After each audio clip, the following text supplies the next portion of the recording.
Break के बाद स्वागत है आपका। अब रुक करेंगे छत्तीसगढ़ की खबरों की ओर। छत्तीसगढ़ विधानसभा के मानसून सत्र का तीसरा दिन भी हंगामेदार रहा। गुरुवार को प्रश्नकाल से ही विपक्ष ने आक्रामक तेवर दिखाया और वहीं खाद्यान्न योजना में गड़बड़ी करने के अफसरों पर कार्रवाई नहीं किए जाने को लेकर भी बीजेपी विधायकों ने सदन में वॉकआउट कर दिया।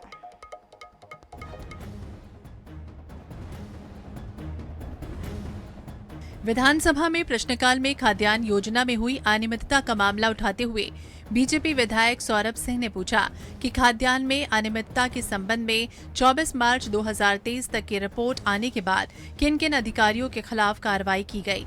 इस पर खाद्य मंत्री अमरजीत भगत ने जवाब देते हुए कहा कि कार्रवाई का आश्वासन दिया गया था, लेकिन हाईकोर्ट में 34 याचिकाएं दायर हुई।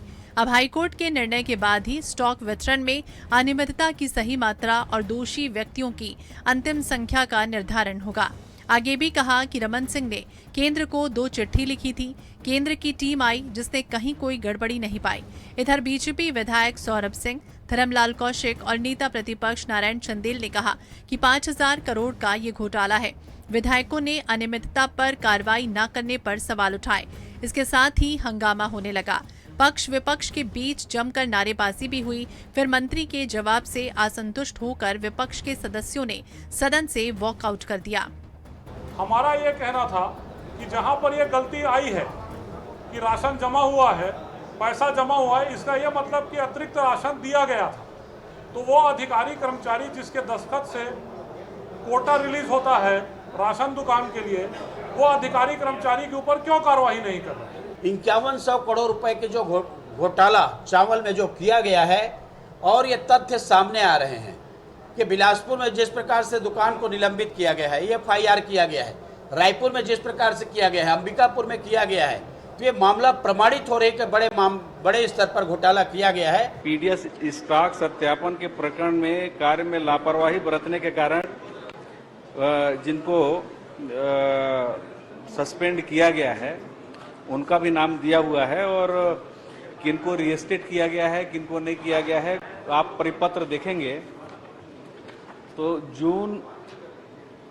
जनवरी 2020 से जून 2023 तक जिन खाद्य निरीक्षक एवं उच्च पदाधिकारियों को निलंबित किया गया है उनका लिस्ट लगा हुआ है। खाद्यान्न योजना में गड़बड़ी का ये मामला पूर्व सीएम डॉक्टर रमन सिंह ने पिछले सत्र में उठाया था। आज उनकी गैर मौजूदगी में बीजेपी विधायक सौरभ सिंह ने ये प्रश्न किया, तब भी सदन में हंगामा हुआ। आज भी हंगामा और वॉकआउट हुआ, लेकिन अदालती कार्रवाई के चलते लगता नहीं है कि इस मामले में जल्द ही कोई कार्रवाई हो सकेगी। INS 24/7 के लिए रायपुर से स्वप्निल गौरखेड़े की रिपोर्ट।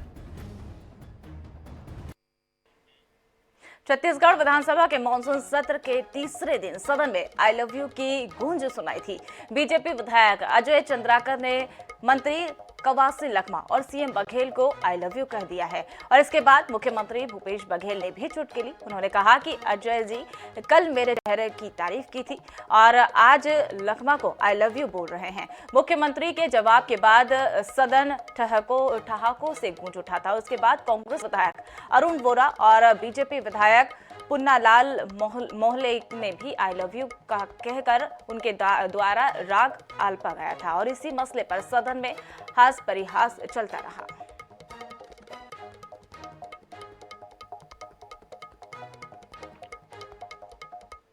सौरभ सिंह जी, मैं समझ गया ना, मैं उसको कहता हूँ। मुख्यमंत्री जी कहने के बाद हम उत्तेजित नहीं, उत्तेजित होते हैं।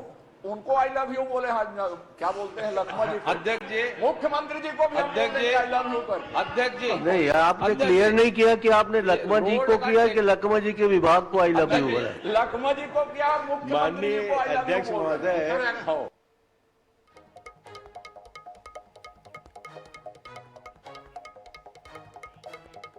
रायपुर में छत्तीसगढ़ कर्मचारी अधिकारी संयुक्त मोर्चा ने केंद्र के बराबर डीए और HRA देने के फैसले पर मुख्यमंत्री भूपेश बघेल का आभार जताया और जिंदाबाद के नारों के साथ गजमाला पहनाकर सम्मानित किया गया। संयुक्त मोर्चा ने भूपेश बघेल सरकार के इन फैसलों को ऐतिहासिक बताया गया है, और वहीं कर्मचारी संघ के प्रतिनिधियों ने बताया कि छत्तीसगढ़ में केंद्र के बराबर डीए कभी नहीं मिला।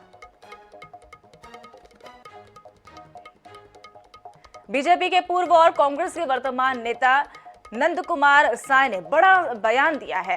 बिलासपुर में पत्रकारों से चर्चा करते हुए उन्होंने कहा कि बीजेपी उनकी बातों को कभी गंभीरता से नहीं ली गई है और ये जानते हुए भी छत्तीसगढ़ में पार्टी कमजोर हो रही है। मामले में विचार मंथन को लेकर कई बार कहा, लेकिन किसी ने भी उनकी बातों पर ध्यान नहीं दिया। इतना ही नहीं, पार्टी नेताओं ने अपमानित किया। नंद कुमार साय ने कहा कि बीजेपी में कोई काम नहीं हो रहा है और ना ही काम करने वालों की इज्जत की जाती है। अरुण साव पर नंद कुमार राय ने निशाना साधते हुए कहा कि जब से अरुण कुमार साय जो है अध्यक्ष बने हैं, पार्टी गति क्या हो रही है सब लोग देख रहे हैं।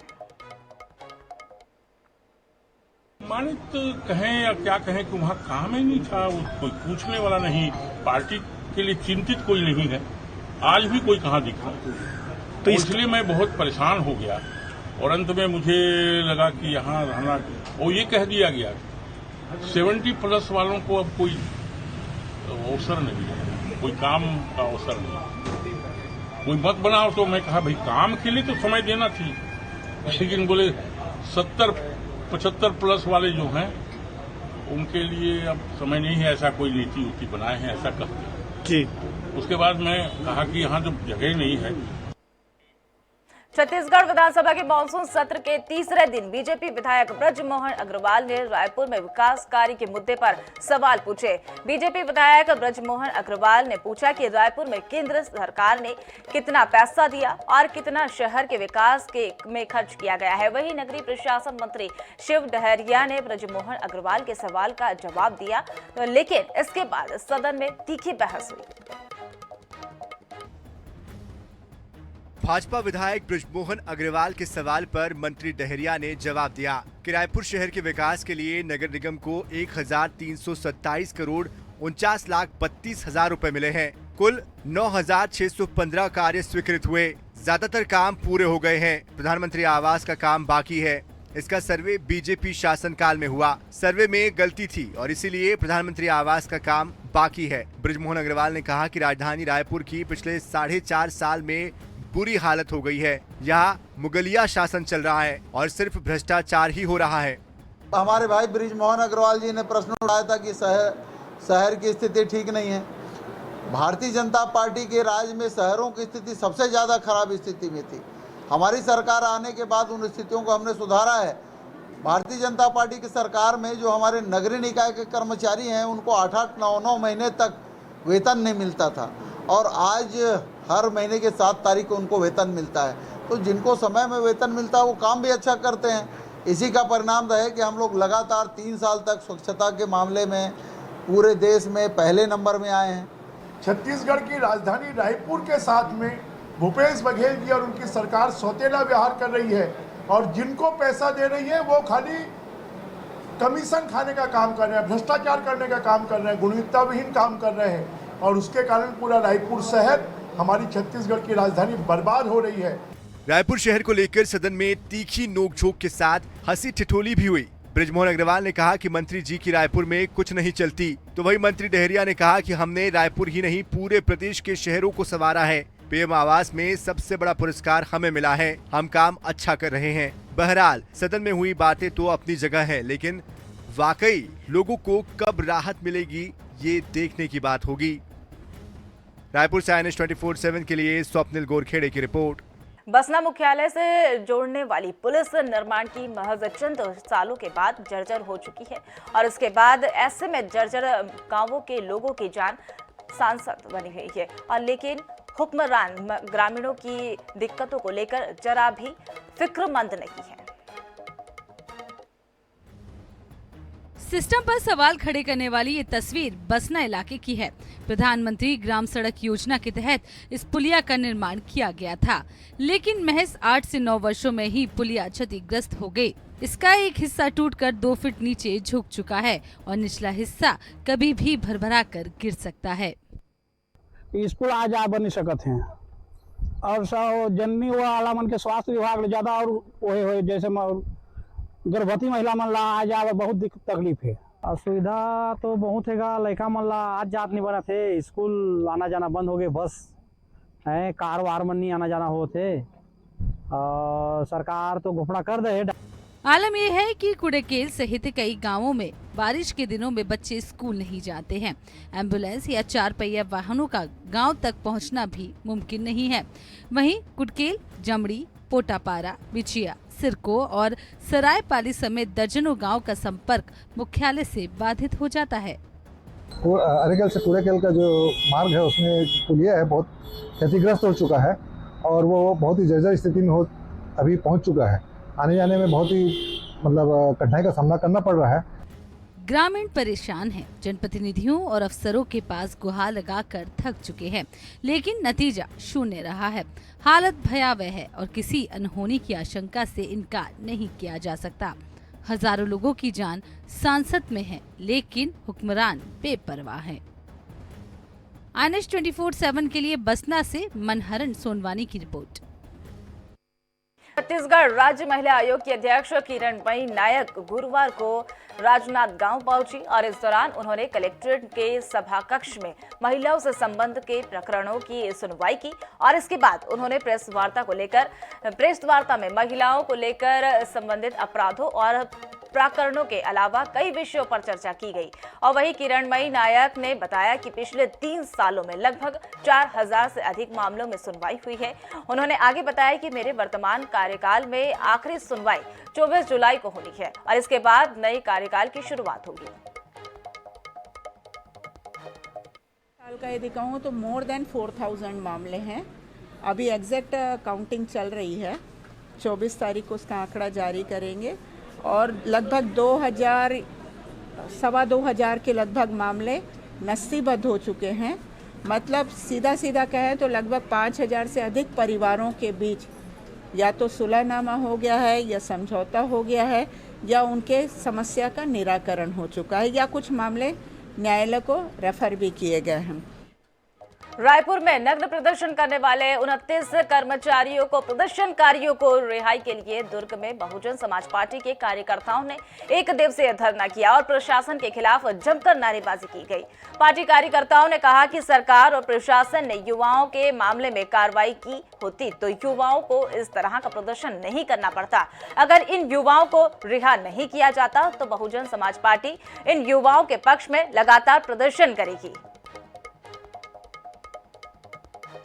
पैमाने पर SC/ST के फर्जी जाति प्रमाण पत्र लेकर के जनरल कैटेगरी के लोग नौकरी कर रहे हैं। उनका गुनाह साबित हो गया, फर्जी जाति प्रमाण पत्र बनाया गया। ये 3 साल पहले ही साबित हुआ, लेकिन सरकार उसके ऊपर कोई कार्यवाही नहीं कर रही है। आज बहुजन समाज पार्टी छत्तीसगढ़ के हर जिला मुख्यालय में धरना प्रदर्शन करके उन फर्जी जाति प्रमाण पत्र के आधार पर नौकरी करने वाले सभी कर्मचारी अधिकारियों पर तुरंत बर्खास्तगी की मांग। खैरागढ़ में छत्तीसगढ़ की भूपेश सरकार के कार्यकाल का आखिरी सत्र आज पूरा होगा और आज 32 ध्यानाकर्षण लगे रहेंगे और वही प्रश्नकाल के दौरान रेडी टू ईट फूड और आदिवासियों के रीति रिवाज के संरक्षण, गोठान और शिक्षा के अधिकार के तहत एडमिशन का मामला उठेगा और वही प्रश्नकाल के बाद विपक्ष की ओर से लगाए गए अविश्वास प्रस्ताव पर चर्चा होगी। अविश्वास प्रस्ताव पर चर्चा देर रात तक चलने के संकेत बताए जा रहे हैं और इस विधानसभा के कार्यकाल में दूसरी बार यह प्रस्ताव लाया जा रहा है। हालांकि केवल 13 विधायक होने की संभावना भी जताई जा रही है और वजह इसी में विपक्ष की हार भी तय हो रही है और फिर भी सरकार की खामियां और कथित घोटालों को सदन में सार्वजनिक करने का अवसर लेने की कोशिश भी विपक्ष की होगी।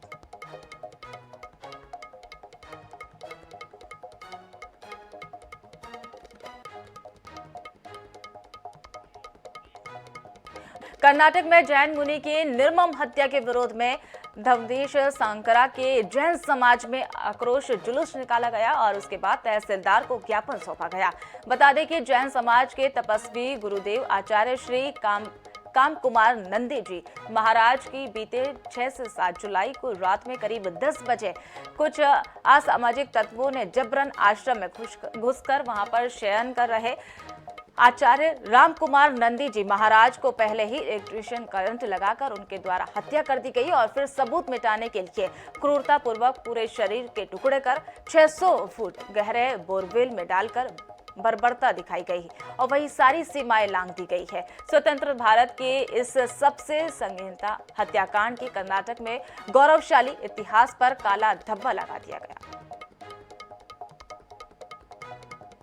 सब साकरा जैन समाज यहाँ पे तहसील ऑफिस में तहसीलदार साहब को ज्ञापन सौंपने आए हैं और हमारे जो जैन मुनि संत कर्नाटक के बेलगांव में जिनकी निर्ममतापूर्वक हत्या हुई है उसका हम पूरा जैन समाज, पूरा भारत देश पुरजोर विरोध करता है। हमारी मांग है कि इस हत्याकांड में पर्दे के पीछे कौन से लोग हैं उनको पर्दाफाश किया जाए, उनका खुलासा किया जाए, सरकार उसका खुलासा करे, जड़ से उसको खत्म करे ताकि ऐसी घटनाओं की पुनरावृत्ति। तो फिलहाल इस बुलेटिन में मेरे साथ इतना ही। तमाम ताज़ा खबरें देखने के लिए देखते रहिए INS 24/7। नमस्कार।